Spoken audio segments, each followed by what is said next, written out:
अस्सलाम वालेकुम, welcome to my YouTube channel. आज की वीडियो में हम बात करेंगे इल्म और मुकद्दर के बारे में कि क्यों अल्लाह से दुआ करनी चाहिए मुकद्दर अच्छा हो। मुकद्दर की मैं आपको एक मिसाल देती हूँ। आपने यकीनन मलिक रियाज का नाम तो सुना होगा। मलिक रियाज की तालीम आई थिंक मैट्रिक भी नहीं है, लेकिन फिर भी इसका शुमार मुल्क के टॉप के अमीरों में होता है। अब अगर कामयाब होने के लिए इल्म ज़रूरी होता तो शायद मलिक रियाज तो फिर बहुत गरीब होता, लेकिन हकीकत इसके उल्ट है। इनफैक्ट कई वेल एजुकेटेड बंदे तो इसने मुलाजिम रखे हुए हैं। अब कई लोग होंगे जो ये कहते हैं कि इसने हराम का पैसा इकट्ठा किया है, बला बला बला। लेकिन सवाल ये पैदा होता है कि अगर हम इस बात को मान भी लें कि इसने हराम का पैसा इकट्ठा किया है या गरीबों का हक मारा है, तो पुलिस वालों के बारे में भी लोगों के क्या ख्यालात हैं, इसे बताने की ज़रूरत नहीं। इसलिए मेरे ख्याल से हमें किसी के मुकद्दर से बुग़्ज़ या जेलसी नहीं फील करनी चाहिए, बल्कि अल्लाह से दुआ करनी चाहिए, या अल्लाह हमारा मुकद्दर भी ऐसे कर दे। मैं आपको दुनिया के चंद लोगों की कहानी सुनाती हूँ। इन लोगों के पास अकल भी थी, मेहनत भी और इल्म भी, लेकिन ये लोग मुकद्दर से मार खा गए। चुनाचे आज दुनिया में कोई शख्स इनके नाम से भी वाकिफ नहीं, जबकि इनकी मेहनत, इनके इल्म और इनकी अकल से फ़ायदा उठाने वालों ने दुनिया में दौलत भी कमाई, नाम भी और शोहरत भी। मिसाल के तौर पर आप बजानी को ही देख लो। इस शख्स ने क्रिस्टोफर कोलंबस से 506 साल पहले अमेरिका दरियाफ्त कर लिया था। यह 986 में ग्रीनलैंड के लिए रवाना हुआ और रास्ते में इसका जहाज समुद्री तूफान में फंस गया। यह रूट से हटा और अमेरिका के साहिल पर पहुंच गया। तूफान खत्म हुआ तो इसने खुद को अजीब दुनिया में पाया। इसके सामने छोटी छोटी पहाड़ियां और घने जंगल थे। ये नई दुनिया देखकर वो डर गया। इसके साथियों ने इसको जमीन पर उतरने की दरख्वास्त की, लेकिन बजानी ना माना। इसने जहाज मोड़ा और वापस ग्रीनलैंड चला गया। इसने वापसी पर अपने दोस्त लीफ इरिक्सन को इस अजीब दुनिया के बारे में बताया। लीफ इरिक्सन को तजस्सुस हुआ। इसने बजानी का बहरी जहाज लिया, इससे नक्शे हासिल किए और ये भी अमेरिका पहुंच गया। लेकिन तुम किस्मत का हेर फेर देखो, दुनिया आज इन दोनों के नाम से भी वाकिफ नहीं।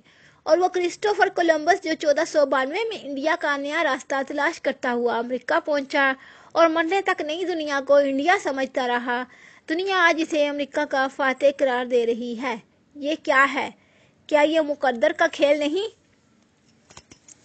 मैं आपको इसकी एक और मिसाल देती हूँ।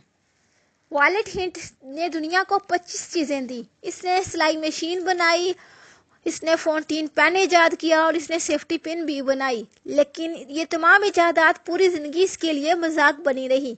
वो इनसे 2 वक्त का खाना भी नहीं खा सका। इसने 1834 में सिलाई मशीन बनाई तो लोगों ने यह कहकर इसकी मशीन मुस्तरद कर दी कि इससे दर्जी बेरोजगार हो जाएंगे। वो इस राय से दिल बर्दाश्ता हो गया और इसने सिलाई मशीन रजिस्टर नहीं कराई। इसने फाउंटेन पेन बनाया तो लोगों ने इसे खिलौना करार दे दिया। इसने आखिर में सेफ्टी पिन ईजाद कर ली तो वॉलेट हिंट की बनाई हुई सेफ्टी पिन हम सब इस्तेमाल करते हैं, लेकिन वॉलेट हिंट को इससे कोई फ़ायदा नहीं हुआ था। इसने सेफ्टी पिन की रजिस्ट्रेशन $100 में बेच दी। लोगों ने इससे लाखों अरबों डॉलर रुपए कमाए, लेकिन वॉलेट हिंट 63 साल की उम्र में अपनी वर्कशॉप की मेज़ पर खून थूकता हुआ मर गया था। ये क्या है? क्या ये बदकिस्मती नहीं? टेलीफोन की कहानी भी आप लोगों को मैं सुनाती हूँ। ये टेलीफोन जर्मनी के एक स्कूल टीचर फिलिप रेइस ने 1860 में ईजाद किया था। वो इसके जरिए घर बैठकर अपने तालिब इल्मों को लेक्चर देता था। इसने इस आले को टेलीफोन का नाम दिया। वो इस पर बरसों काम करता रहा था। वो भी कामयाब हो गया, लेकिन ये आला साइंसी लिहाज से शानदार मगर बिजनेस के पॉइंट से फजूल लगा था। चुनाचे इसने टेलीफोन बनाकर दोस्तों में तकसीम करना शुरू कर दिए। टेलीफोन का पहला मौजूद फिलिप रेइस, इसको टीबी हुई और वो 1874 में इंतकाल कर गया। ग्राहम बेल इन दिनों टेलीग्राफ को बेहतर बनाने पर काम कर रहा था, लेकिन इसने बेइत्तफाकन टेलीफोन ईजाद कर लिया। वो 1876 में अपनी ये ईजाद लेकर रजिस्ट्रेशन ऑफिस पहुंच गया और इसने इसे रजिस्टर करा लिया। टेलीफोन का दूसरा मौजूद अलीशा ग्रे भी इसी दिन रजिस्ट्रेशन ऑफिस गया, लेकिन ये ग्राहम बेल से 2 घंटे लेट हो गया। चुनाचे टेलीफोन की इज्जत और दौलत दोनों ग्राहम बेल के हिस्से में आ गई। کیا یہ فلپ رئیس اور الیشیا گرے کی بدقسمتی نہیں تھی؟ تاریخ ایسی بے شمار داستانوں، ایسی ہزاروں لاکھوں کہانیوں سے بھری پڑی ہے۔ یہ لوگ عالم بھی تھے، عامل بھی، محنتی بھی اور مخلص بھی، جرأت مند اور بہادر بھی، اور ان لوگوں نے اپنے مقصد کے لیے جانیں بھی دی، لیکن ان کے پاس مقدر نہیں تھا۔ یہ خوش قسمت نہیں تھے، چنانچہ ان کی تیار فصلیں کھیتوں میں کھڑی رہ گئی اور خوش قسمت لوگ راہ چلتے خوشی، کامیابی، شہرت اور نصیب سمیٹ کر گھر چلے گئے، اور ان کی نسلوں تک کا مقدر بدل گیا۔ یہ عقل ہے جو انسان کو جانوروں کی سطح سے بلند کرتی ہے، یہ محنت ہے جو لوہے کو سونے کی شکل دیتی ہے، اور یہ علم ہے جو انسان کو خدا تک لے جاتا ہے۔ لیکن اس کے باوجود ہم مقدر کے عنصر کو زندگی سے نہیں نکال سکتے۔ یہ مقدر ہے جو ایک ہی کان میں پڑے پتھروں میں سے کسی کو کوئلہ بنا دیتا ہے اور کسی کو ہیرا، جو ایک ہی غار کی دھات کو لوہے کی شکل دے دیتا ہے اور اسی غار میں پڑی دھات کو سونا بنا دیتا ہے۔ لوہے اور سونے کے فرق، کوئلے اور ہیرے کے ڈفرنس کو مقدر کہا جاتا ہے۔